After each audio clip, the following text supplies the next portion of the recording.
siyaasiyiin iyo waxgarad kulan ku yeeshay magaalada Muqdisho ayaa waxa ay ku baaqeen in si cadaalad ah loo qaybsado saamiga gobolka Banaadir ee dalka. warbixintani waxaa noo soo diray wariyahayaga Maxamed Muuse Maxamed. kulankan magaalada Muqdisho ay ku yeesheen siyaasiyiin aqoon-yahano waxgarad haween iyo xubno kale oo ka soo jeeda mid ka mid ah beelaha ku dhaqan gobolka Banaadir ayaa waxay kaga hadleen aayahooda iyo sidii ay u heli lahaayeen xubnaha ay ku leeyihiin haddii wax lagu qaybsanayo gobolka Banaadir iyo arrimo kale oo ka mid tahay doorashada lagu wado dalka inay ka dhacdo sanadkan. gabagabada kulanka ayaa waxaa laga soo saaray warmurtiyeed dhowr qodob ka koobnaa ka oo saxaafadda uu aqriyay gudoomiyaha guddiga beesha Habargidir Abuukar Cismaan Sheekh Abuukar Ganey.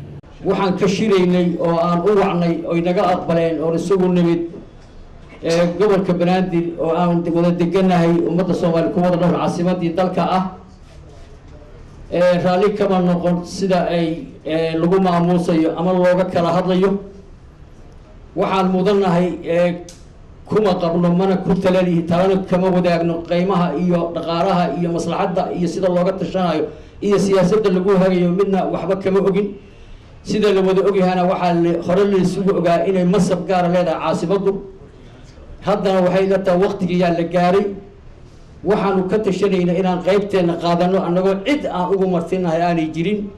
beesha Habargidir waxay go'aansatay inay arrintaas guddi ku habboon u soo qabato muddo dhow oo degdega xisaabteedana ay qaadato.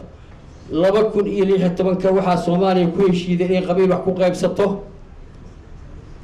xisbi wax lagu qaybinayo qabiil baa wax lagu qaybinayaa.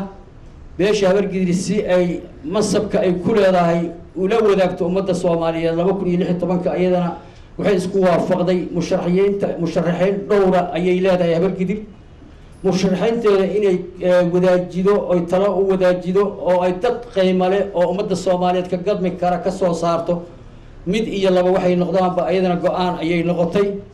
waxaan rabnaa ummadda Soomaaliyeed oo wax wada leenahay sida kuwa noogu dhaliyada dhow sida kuwa deriska nala ah inta Soomaaliya ay ka kooban tahay inay ogaadaan Habargidir waxay diyaar u tahay 2016 masabka dalka hoggaanka dalka inay isu soo taagto. lees dili maayo lees xoogi maayo waa la tartamaya cid tartanta oo Soomaaliya ka gadanta ayaa miiska keenin doona waa in la ogaado. muddooyinkii ugu dambeeyay waxaa magaalada Muqdisho ka soconayay kulamada gaargaarka ah oo ay yeelanayaan waxgaradka iyo siyaasiyiinta ku dhaqan magaalada Muqdisho ka oo ay kaga hadlayaan maqaamka ay leedahay magaalada caasimadda dalka ee Muqdisho. Maxamed Muuse Maxamed, Somali Channel, Muqdisho.